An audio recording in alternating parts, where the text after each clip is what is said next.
Hey, it's Lorna here and welcome to my YouTube channel.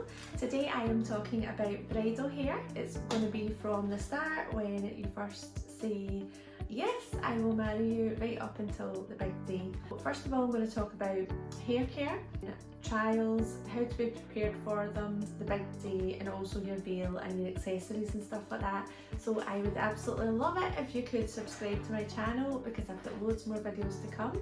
This is just the start of many that I'm thinking this is something that people ask me all the time, so I need to put my information out there for all you guys that are getting married, or even just people that are maybe going to an event and want to get their hair and makeup done, just to get some wee ideas.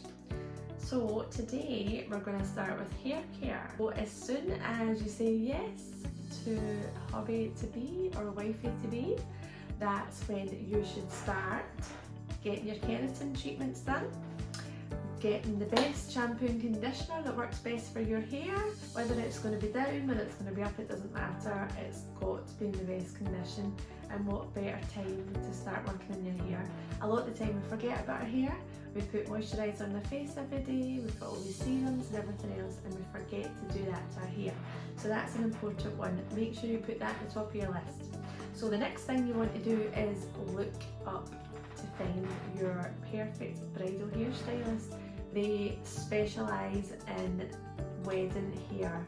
They don't just do a wee hair up now and again. They do it every day, probably most days of the week, because weddings are any day of the week. So yeah. Now you want to be doing weekly conditioning treatments as well. What I sometimes do is I'll put my conditioner in my hair before I go to bed. As soon as I get up, wash it as normal, and honestly the difference, do that once a week and you'll notice a big difference in your hair as well. You've also got to remember to use your heat protection sprays and your leave-in conditioners. So you are looking for the perfect hairstylist. How do you know who to go for? First of all, you want to look at their photographs on their social media, on their website, wherever their photographs are, or maybe you've had a recommendation from someone. Even if you've had a recommendation, still look at their photographs and look at the reviews. Make sure in the reviews the word reliable's in there, really positive stuff, because this is the most special day of your life. You want to make sure you've got the right hairstylist, because they're going to be there in the morning celebrating with you, getting everybody ready. So make sure you get the right stylist. What to do before your trial? You want to do a few things. You want to get an idea of what you would like to trial, because if you don't and you walk in there and say, oh, I don't really know what to get, you're going to waste your time. So you want to sit and look at photographs of bridal styles, or maybe even styles in magazines, or maybe celebrities' styles that you absolutely love. But you want to find the hairstyles that are the same colour as your own hair, because if you're looking at hairstyles on someone that has blonde hair, for instance, and your hair's brown or black or whatever, it's not going to look like that. And so when you go for your hair trial, you're probably disheartened because you think, oh, this doesn't look like the photograph.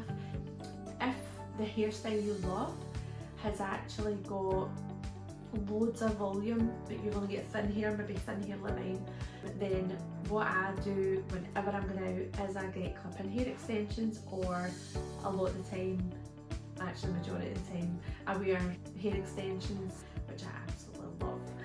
But that'll be another video. You want to think about your neckline. Do you want your hair up? Do you want your hair down? Do you want it half up, half down? Do you like bits around your face? Do you like it all back? You've got to think about these things.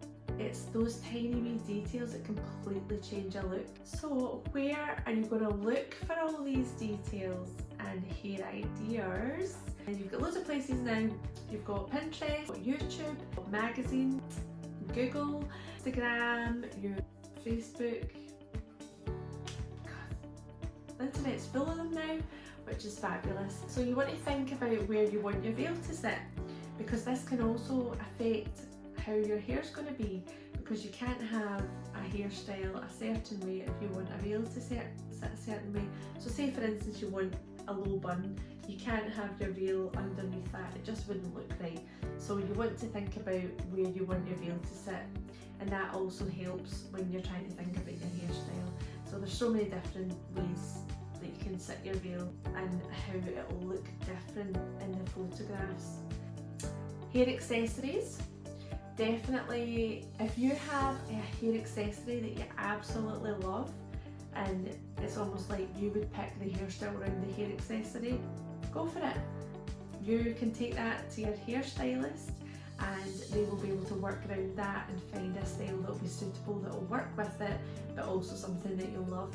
But if you haven't got your heart set on a hair accessory, then I would say maybe wait until your trial, or maybe you've seen hairstyles that you like and you think that that would work for you and you found the same hair clip that's in the picture or whatever, feel free to bring that along. But if you haven't, you know, you can chat to your hairstylist, talk to them about what you like, maybe even pick up the accessory afterwards, because at least then you know you're not wasting any money. The hairstylist knows that that can fit in there as well as the veil, because quite often in these pictures as well, you're not seeing the veil in, you're seeing the hair all done with the hair piece in, and then you're not actually getting to see the veil, and maybe the veil completely covers it. Things that you want to bring to your hair trial are, you want to bring in your clip-in hair extensions if you're going to have a set. So hair accessories, definitely take them, and all your jewellery, because it's quite nice to see your jewellery in. Once you're like sitting with your hair all done, it's nice to actually have your jewellery. Take your veil if you're wearing one. If you don't have one yet, that's absolutely fine. You can maybe borrow one off someone just to have it at your hair trial. You're going to have your gallery of all your hair ideas that you're going to show your hairstylist as well. Make sure you've got that on you. On the day of the hair trial, you want to wear a top that's similar to the neckline of your wedding dress, or similar colours, so say it's white or ivory, or maybe you're having blush or whatever else. Try and wear those sort of colours, because it's amazing how the colours and everything, the colours, the shape, everything, it all just ties in. And also, if you're somebody that wears makeup, definitely do your makeup that morning. Do it all nice and flawless, glamorous, whatever it is that you like to wear your makeup. If you're someone that doesn't wear makeup, don't worry about that, because it's just something that you're used to. It always makes you feel that complete. Another thing I would say is get a 360 video of your hair trial.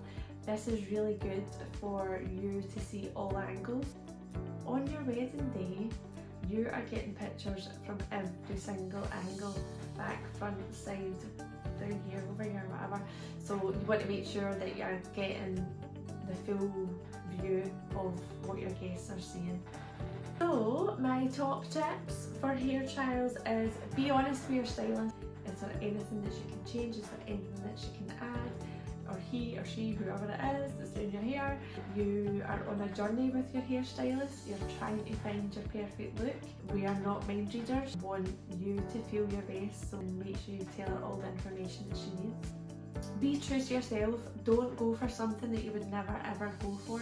Don't be like, oh my god, I want to go for something totally different. It never works. 9 times out of 10, people want to be adventurous. Don't be you.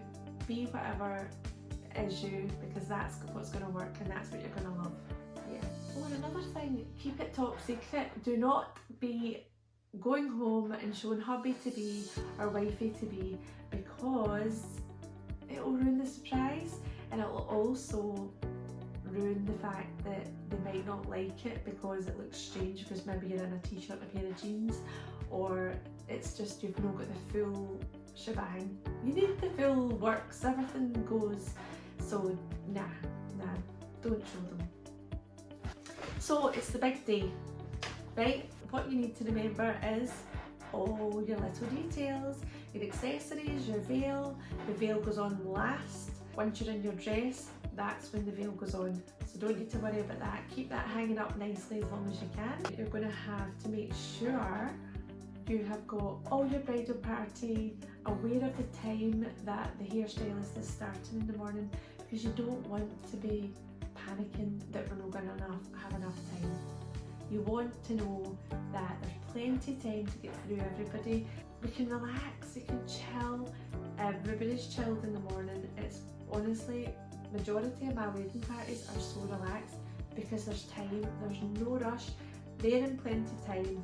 Everybody's working, doing their bit. You've got your photographer, you've got your hairdresser, you've got your makeup artist, you've got the hotel staff, or maybe your parents running about after you. It's calm because everybody's got time. Just make sure that they're ready for start time. And also, one big thing I always tell my brides, and I'm sure majority of the girls I work alongside do as well, the bride does not go last. No, she can't go last. The reason she can't go last is because that last couple of hours is when people want to talk to her. Whether it's the flowers arriving, no, you want to relax. So I would say halfway through for the bride, always,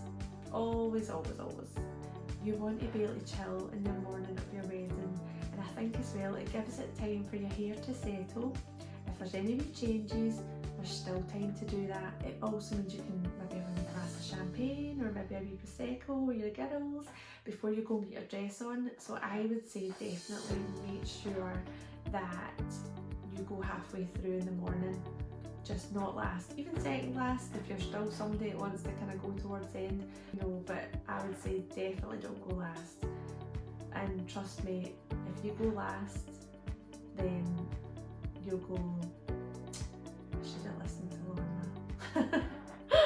So yeah, it's one of the most magical times, and I think that me putting this together is just something I've been wanting to do for so long, and I'm so glad I finally got it out there. So please subscribe to my channel. I have got loads more to come. Anything that you want to see, feel free to put a wee comment down below.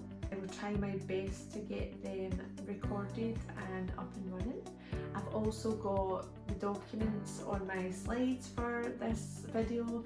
If anybody wants a copy of that, maybe for their scrapbook for their wedding, please just send me a message through www.getitglam.co.uk and I will email that over to you.